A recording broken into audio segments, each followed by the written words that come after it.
Olwaleero tukuleetedde eggulire lya mwana muwala Rema Namakula. Rema Namakula gwe tumanyi nga omukyala akuyimbidde ennyimba eziwerako omuli ennyimba nga Siri Muyembe, nnyimba nnyingi, Zitikula, Zitouch My Body. Omukyala ono yeevuddemu era ng'ensi yonna ebadde ekimanyi nti omukyala ono mukyala wa Eddie Kenzo. Amawulire agatuuse ku mmeeza yaffe galaga nti Rema Namakula yasazeewo amuvinge on mu bulamu bwe. Kiddiridde omukyala ono kubanga abadde alindiridde embaga okuteekebwako empeta omwami Eddirisa Musuuza. Ne Eddirisa Musuuza yali yatugambako emabegako awo nti ekyokussa ku Rema empeta si kikulu nnyo, naye ng'ate omukyala kye yali asinga okukola ki? Okuwuliriza. Era tubadde tukyali awo, Rema n'ayanjula bbaawe to be, omusajja gw'asuubira nti agenda kuwasa. Era tulabyeko awo kaadi era nga olunaku embaga yaabwe lwegenda obbeerayo oba kiyita okwanjula. Kitegeere? Naffe tetubadde babi kwe kubayitiramu abantu baffe aba Projan, basubscribers be tulina abangi, mbeere nga mukimanyi. Omusajja ono bamuyita Dr. Hamza Ssebunya. Musajja musawo era nga musawo wa byabakyala oba muyite gynecologist. Baba badiiringira mu bakyala, bintu bya mbuto ebyo. Era nga twagenze okunoonyerezaako ne tukizuula nti omusajja ono Rema we yali olubuto yakola ki? Yamujjanjaba. Olubuto lwe yalina Rema, omusajja ono yakola ki? Yamujjanjaba.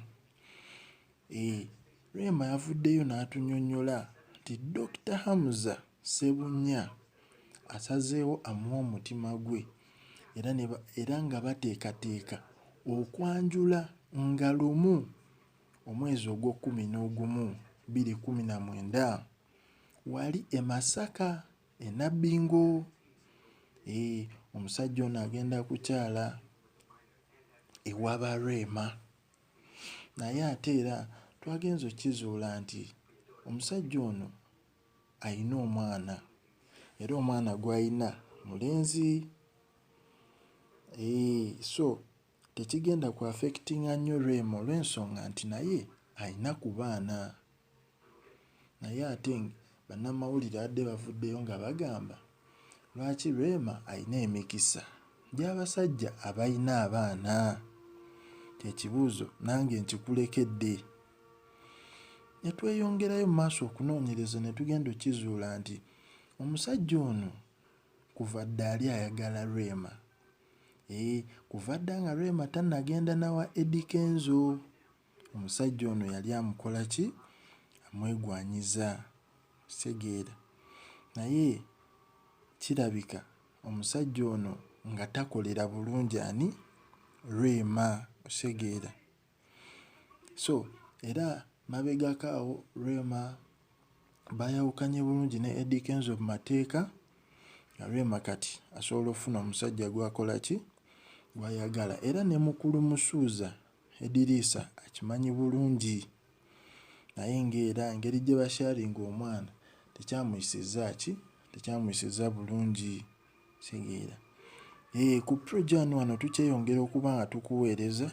Teweerabira okulikinga, okusubscribinga kubanga ofuna amawulire nga bwe gati gataliiko ki? Nfuufu. Kitegeera? Rema yali emabegako awo yali ayagala omuntu gw'abeera naye. Kitegeera? Nga twakizudde ezimu ku nnyumba ze z'azimba nazo zigenda ziggwa, ekitegeeza nti abadde yeeseetinze bulungi. Naye ffe ng'aba Projan Media TV omukyala tumwagaliza mikisa myereere. Kitegeera? agende afumbe kubanga bambi wotunuulira embeera naye gy'ayiseemu ebadde nzibu. Abadde alindiridde embaga nga tekola ki, nga tetuukirira. Ne bamusuubiza bwe bamuzza eno bwe bamuzza eri nga talina gy'alaba, ate nga mukyala wa kitiibwa ng'emumumanyi, nga tasobola genda kwegaba buli wamu ng'abayimbi abalala bwe bakola ki, bwe bakikola. So tumusabira mikisa myereere. Okwanjula kuliyo nga 1/11/2019 wali e Nabbingo. Yes, mwebale kubanga mukyekuumidde ku Projan Media TV. Mawulire mangi gakyajja ne interviews ez'enjawulo tugenda batukola ku bayimbi, ku bayimbi abantu bo abatutumuse mu ggwanga muno abalina kye bakozeewo, n'abo abali wansi abalina kye beetaaga okukola okuvaayo. Tugenda tubabaleetera mubenga mu interactinga nabo. Don't forget also commentinga or likinga, solo sharinga no page yaffe.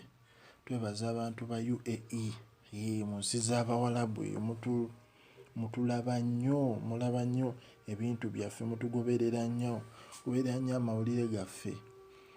Tuwumuddemuko olw'ensonga nti tubadde tukyagula ebyuma nga cameras, naye ebyuma by next week bigenda bawa 2, era mujja ziraba interview ezo nga zitandika.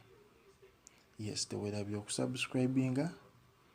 Thank you for listening and watching Projan Media.